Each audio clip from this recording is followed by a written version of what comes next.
Olá pessoal, bem-vindo e bem-vinda ao canal Amuinvest. O RPR11, vale a pena? Venha saber.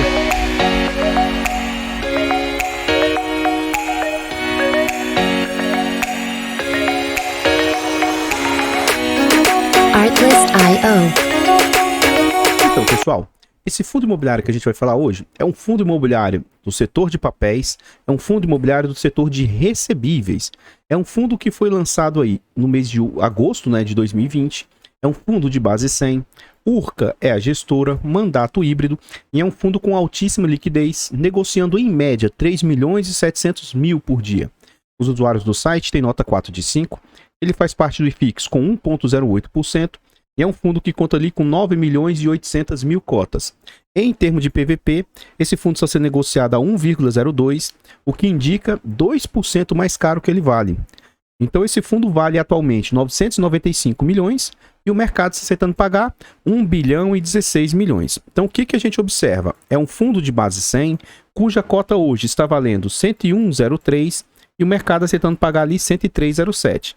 Tendo agosto como referência, é um fundo que conta com 76 mil cotistas.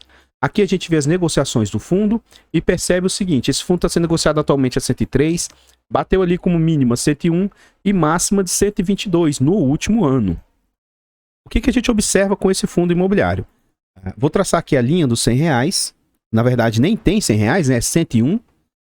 E o que eu quero tentar demonstrar para vocês? Esse fundo, ele fez entregas muito agressivas desde o seu nascimento. Ele veio ao mercado depois de março de 2020, então ele não pegou a situação pandêmica, ele nasceu depois. Então, note que ele já nasceu entregando muito. Então, ele já nasceu sendo negociado a 115, próximo de 120. Depois de um período, ele dispara para patamares ali, de 130, 140, 144 reais. Por quê? Estava fazendo entregas bem agressivas. Assim como agora, entre aspas, a bola da vez é o CDI. Durante um certo período, fundos que eram indexados ao IGPM, eles surfaram essa alta do IGPM. Com esse fundo aqui não foi diferente. Depois o fundo meio que entre aspas, se normaliza e fica ali, entre aspas, tá? Sendo negociado a 130, até com alguns picos aí. Mas os fundos sempre estão buscando tentar crescimento por meio de subscrições e tal. Então, o que acontece? Com esse fundo não é diferente, só que com esses movimentos de subscrição, o fundo deu uma recuada boa nas suas cotas, porque sempre entrando novas cotas, né? Então, durante um período, esse fundo ficou ali orbitando mais ou menos R$120. E aí, no final do ano passado, todo o mercado, e a sua grande maioria aí, sofreu muito. Então, esse fundo chega no seu menor valor, que até então ele nunca tinha chegado. Ele chegou a ser negociado ali a mais ou menos 104, 105, 106 reais. E aí ele volta, se recupera, fica orbitando ali mais ou menos um patamar de 120, 118 reais durante o período.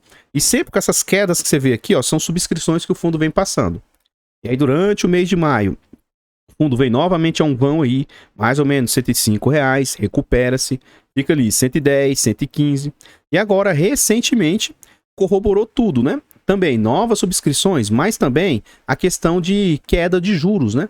E aí esse fundo, dia 11 de agosto, chega à sua mínima histórica de 101,02. E agora ele está mais ou menos lateralizado nesse patamar de 103. Vamos à frente aqui. Antes da gente ver os dividendos propriamente ditos, com mais detalhes, eu gostaria de pedir humildemente, por favor, deixa o like no vídeo, comenta e compartilhe. Tudo isso ajuda bastante. E diz aí para nós, você conhece esse fundo imobiliário? Gestor, segmento aí?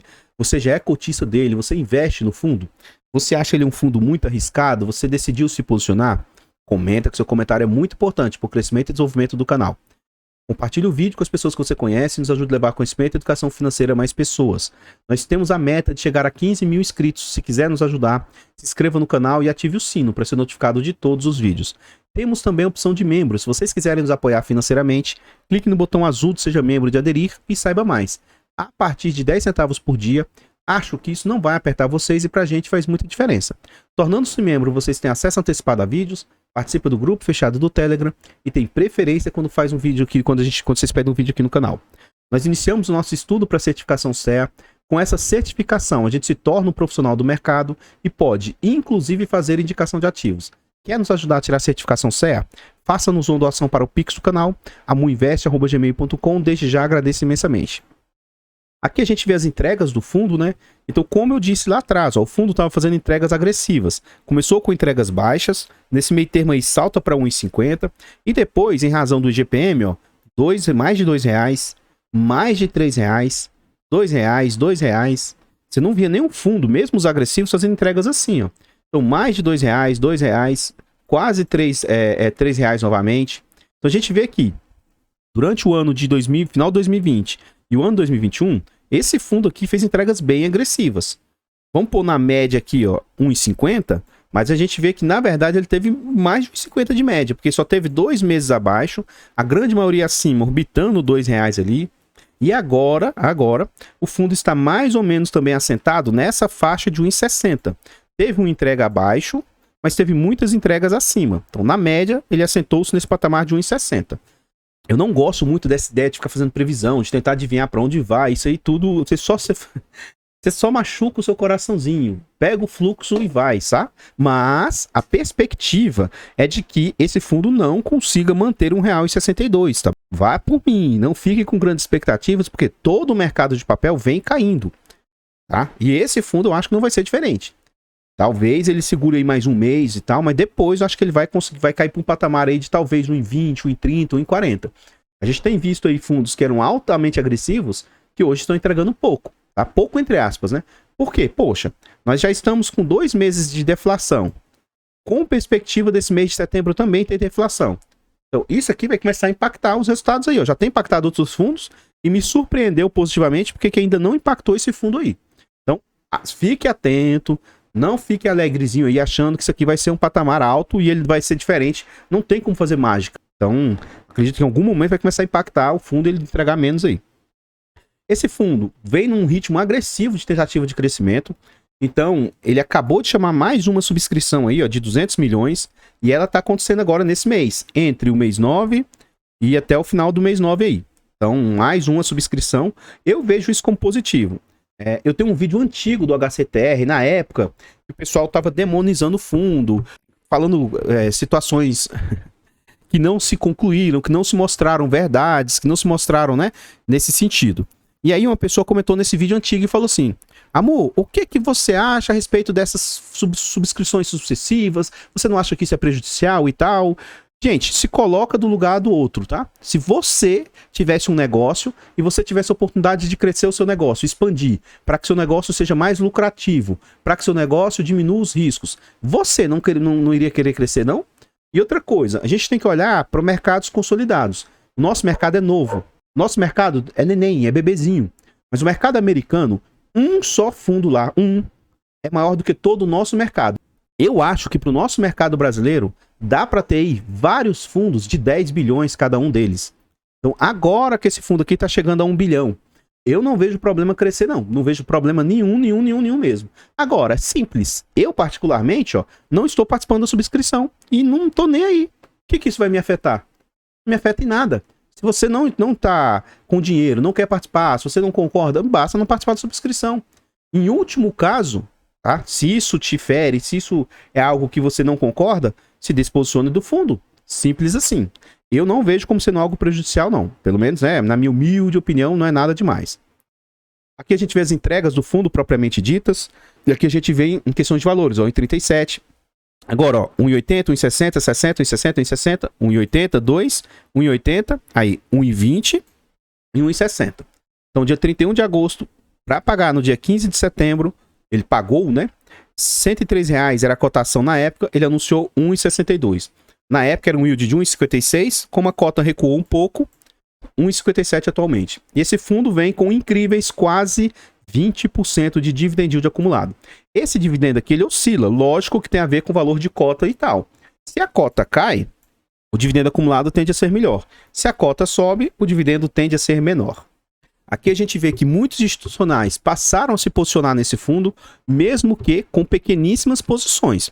Então a gente vê o Iridium, que é a maior posição, com 3,23%, seguido do SNFF com quase 1%, o MOCO 0,79%, mas aí a gente vê com outros institucionais com posições relativamente pequenas, por se tratar de um institucional, né? Mas muitos institucionais decidiram montar posição aí no fundo, né? Antes da gente ir à frente, eu tenho um canal secundário, Amo Dicas, e o nosso grande objetivo é tentar monetizar esse canal e chegar a 1000 inscritos. Quer nos ajudar lá? Vá lá, se inscreva, o link do canal vai estar no comentário fixado. É de graça, não custa nada, você ajuda o amiguinho e eu fico imensamente grato a todos vocês que atendem o chamado. Vamos lá. Aqui a gente já está dentro do relatório gerencial e vamos ver os últimos comentários do gestor. Tá? Ele fala o seguinte: os empreendimentos da carteira continuam com boa performance, em sua maioria com melhora na arrecadação. As variações nas arrecadações das operações que representam maior variação de arrecadação foram Imógia, mais 15%, Lago das Colinas, mais 2%, Lotelar, mais 23%, Nabilec, mais 4%. Aí ele continua. A alocação no FDIC Residência, operação coordenada e co-investida pelo Itaú, ou seja, não é qualquer investidor que está entrando, tá? Foi concluída. O FDIC possui mandato para acesso de recebíveis imobiliários, desde que os cedentes cumpram os requisitos de crédito, sendo os principais ter a diligência jurídica satisfatória e ceder ao fundo o dobro em recebíveis do volume recebido, ou seja, 50% de subordinação aí. O fundo possui direito de regresso contra todos os cedentes e garantia de todos os empreendimentos, além de recebíveis cedidos. A remuneração da cota sênior investida pelo fundo é de CDI mais 10. Meu Deus, muito agressivo, né? Uma taxa bem... Tendo em vista que o CDI hoje está 13%, cara, isso aqui é 23% fazendo uma conta de soma, né? Não é bem assim que faz as contas, né? O fundo finalizou o mês de agosto com a meta de alocação batida, restando em caixa apenas o volume para alocações e operações da própria carteira. Eventuais novas operações que estejam em fase avançada de estruturação e compra de recebíveis home equity. Inclusive esse relatório deles é o mais recente, tá? Saiu há 2 dias, tá bem fresquinho. Após a finalização das alocações, a taxa média do fundo subiu para IPCA mais 12. E a questão do CDI, CDI mais 10. De novo, taxas agressivas. Mesmo IPCA aí, ó, que agora, atualmente, a tendência é que ele caia para 10%, 8%, ainda assim é uma taxa muito alta, né? O fundo possui ainda 4,7 milhões em resultados acumulados de operações que poderão ser utilizados para distribuir rendimentos nos próximos meses. As novas cotas, as novas operações, invariavelmente possuem razões de garantia mais robustas do que as operações previamente carteira.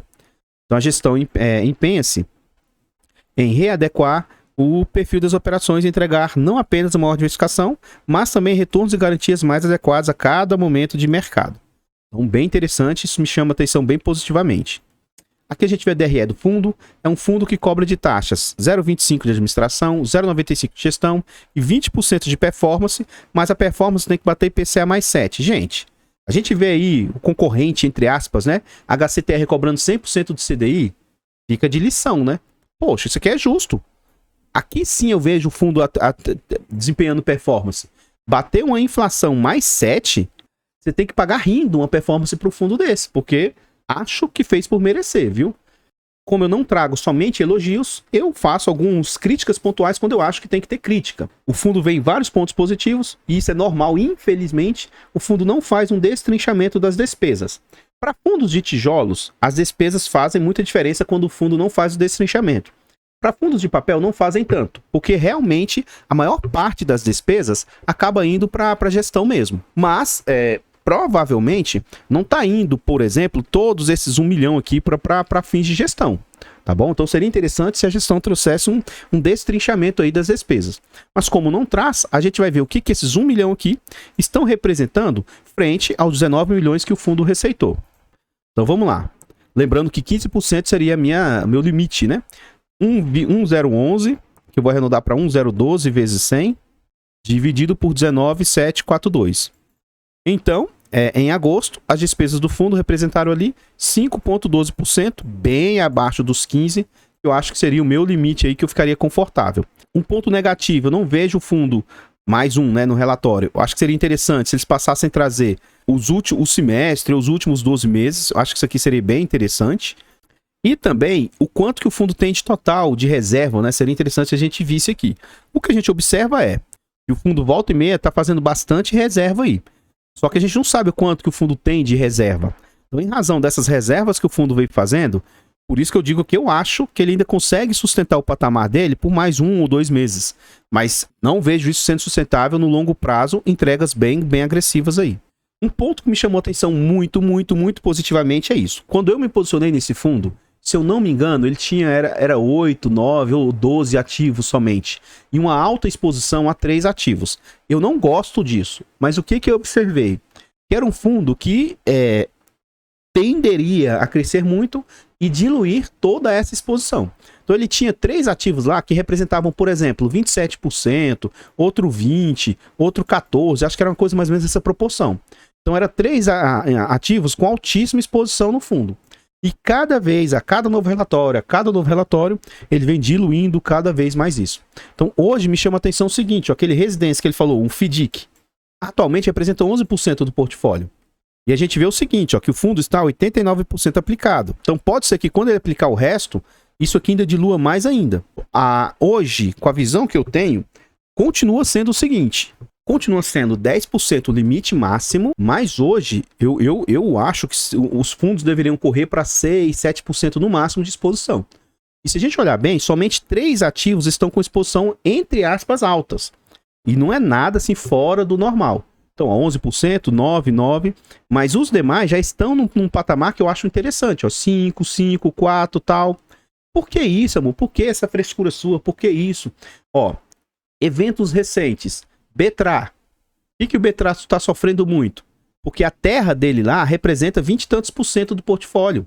E isso machuca muito o resultado do fundo. Quem mais teve resultado recente que sofreu? FLCR. E depois reverteu, vê que isso nem impactou o fundo. Mas o problema que deu lá era mais de 10%. Recentemente, o CRI Carvalho Hosken está presente em diversos ativos. Então, esse CRI Carvalho Hosken, dependendo do ativo que ele tiver, vai machucar muito. E mais precisamente agora, recente, inclusive eu fiz um vídeo essa semana, o AR11, um fundo lá que chama Ipatinga, um devedor Ipatinga. No fundo AR, representa lá, segundo a gestão, 4%. Então, sim, todos esses pequenos percentuais, é normal que haja inadimplência, é normal que haja falta de pagamento, é normal que haja situações. O mundo não é um mundo cor-de-rosa, não é sempre assim, não é perfeito. Então, em razão dessas situações, quanto menos exposição o fundo tiver, na minha opinião, é melhor. Tá bom? Então, é interessante esse tipo de situação. Eu não vou comentar aqui sobre os LTVs, obras, vendas, eu vou deixar para falar isso mais à frente. Mas me chama a atenção a diversificação do fundo atualmente. Estou muito satisfeito com o trabalho que a gestão vem fazendo. E eu espero que a cada nova subscrição ele não concentre, ele cada vez dilua mais. Então, continuando aqui, a gente vê o seguinte, ó. Hoje o fundo ele está diversificado até também por segmentos. Não é um VGHF da vida que tem ações e tal, mas esse fundo já tem várias coisas de diversificação. Ó. Caixa, 56% CRI, 0,8% FIIs, ele tem 1,10% em HE, ele vai ter ali 16% em debentures, CCB 2,1%, aqui NC 0,5%, desenvolvimento 0,6% e agora FDICs, que é o mais novo, 11%. E Caixa atualmente 10% ainda para alocar. Um ponto que esse fundo não está sofrendo tanto, isso aqui, ó, 99% do seu portfólio tem proteção contra deflação. Tá? E o que isso impacta? Ora, ele no máximo, a parte assim, porque o que acontece? Um fundo recebe, você vê que ele tem uma taxa fixada mais outra taxa, que é a inflação do período. Então, essa taxa fixada o fundo recebe normalmente. E outros fundos, quando tem deflação, eles estão pagando aqui, ó, ao invés de ganhar, eles estão pagando. E esse menos aqui acaba batendo da taxa fixada. Por exemplo, vamos supor que aqui a inflação seja uma taxa de mais 10, como a gente vê nesse fundo aqui, mais a inflação. E aí, quando tem deflação aqui, essa deflação está descontando da taxa. Por isso que alguns fundos, além de não receber o mais, está batendo aqui, caindo, por exemplo, para 8, para 7, para 6, porque está batendo aqui. Então, nesse fundo aqui, ele está ficando travado. Ele não recebe a inflação, porque teve negativo, mas para ele o impacto é 0. E ele consegue receber toda a taxa, que não é baixa, né? 10% não é baixo. Enfim, aqui a gente vê hoje a exposição do fundo. 33% é a multipropriedade, ele vai ter ali residencial horizontal 18%, 43% loteamentos e residencial vertical 6%. Além disso, a gente já vê uma ótima diversificação por estados, 28% aí para São Paulo, acredito que Bahia 14%, esse 12% aí seja a região sudeste, não sei bem. Aliás, deve ser Sergipe. E 19%, acredito eu que seja Goiás. Vamos à frente aí. Aqui a gente vê os tipos de classes, né? Quando tem subdivisões ou não. Uma coisa que me chama a atenção, ó, 78% são séries únicas, ele vai ter ali 5% sênior, 9% mezanino, e aí o alto risco, apenas 8% em subordinadas. Isso me chama a atenção muito positivamente. Indexadores, hoje o fundo, que já teve alta exposição em GPM, tem 81% a IPCA, apenas 6% em GPM, e CDI, que é a bola da vez, o fundo já está começando a se expor a 13% em CDI. O LTV do fundo, que eu falei que a gente ia falar mais à frente, ó, hoje 55% do LTV do fundo é um LTV acima do que eu me sinto confortável, mas aceitável. Se a gente pegar a média aqui, ó, é entre 50 e 75, vamos por 62.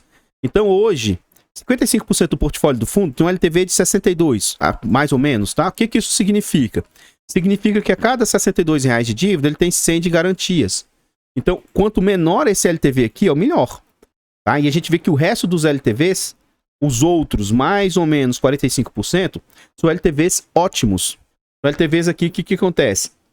Aqui a gente vai pôr mais ou menos 37%, aqui a gente vai pôr abaixo de 25%, significa que a cada 37 de dívida tem 100 de garantias, a cada 25 de dívida tem 100 de garantias. Então, esse LTV, no geral, é muito bom. E aqui é o ponto que mais me chama a atenção também positivamente, ó.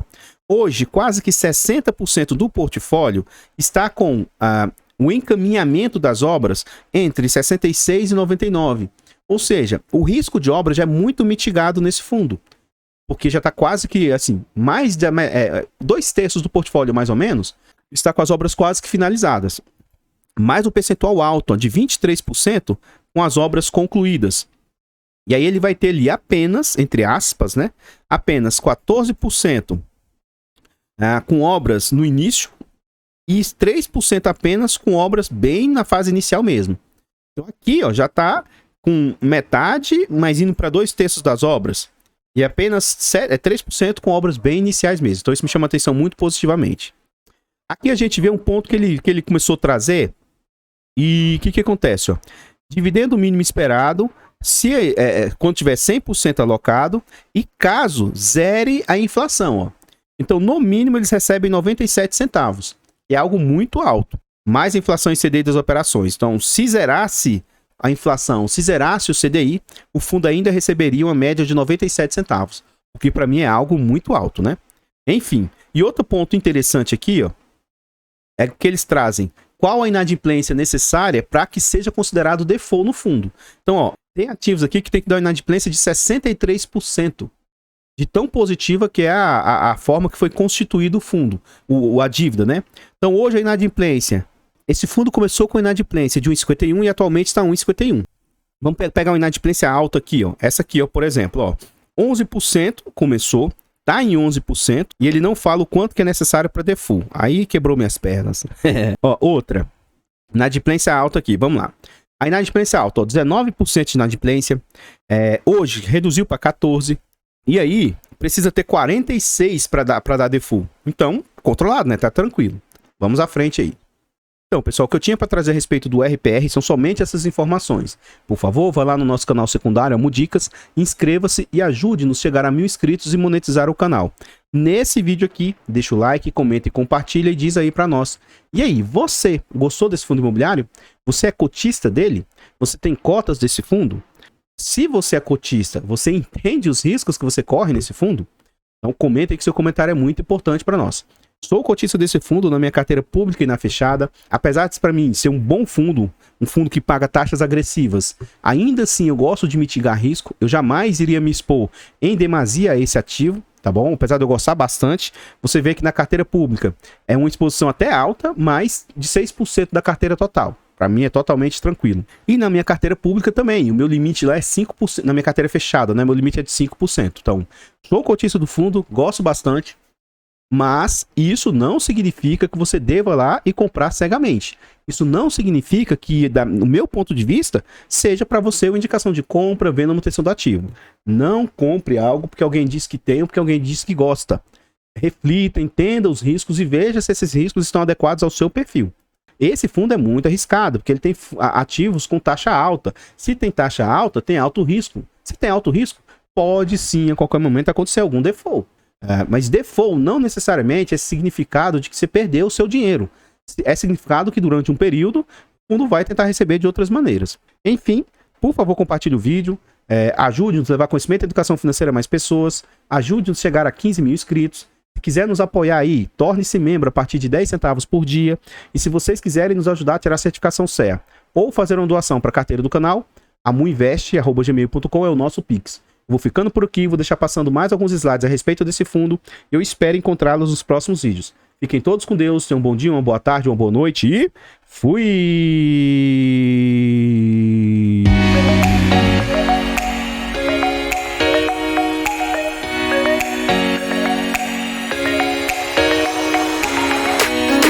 Artlist.io.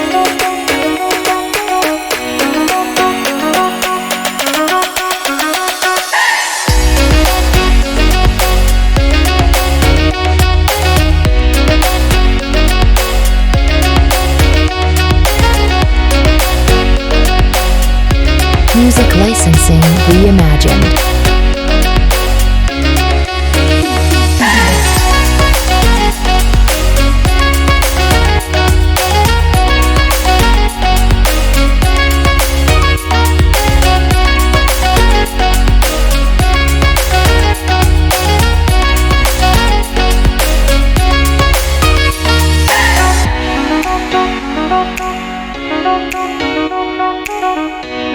Artlist.io.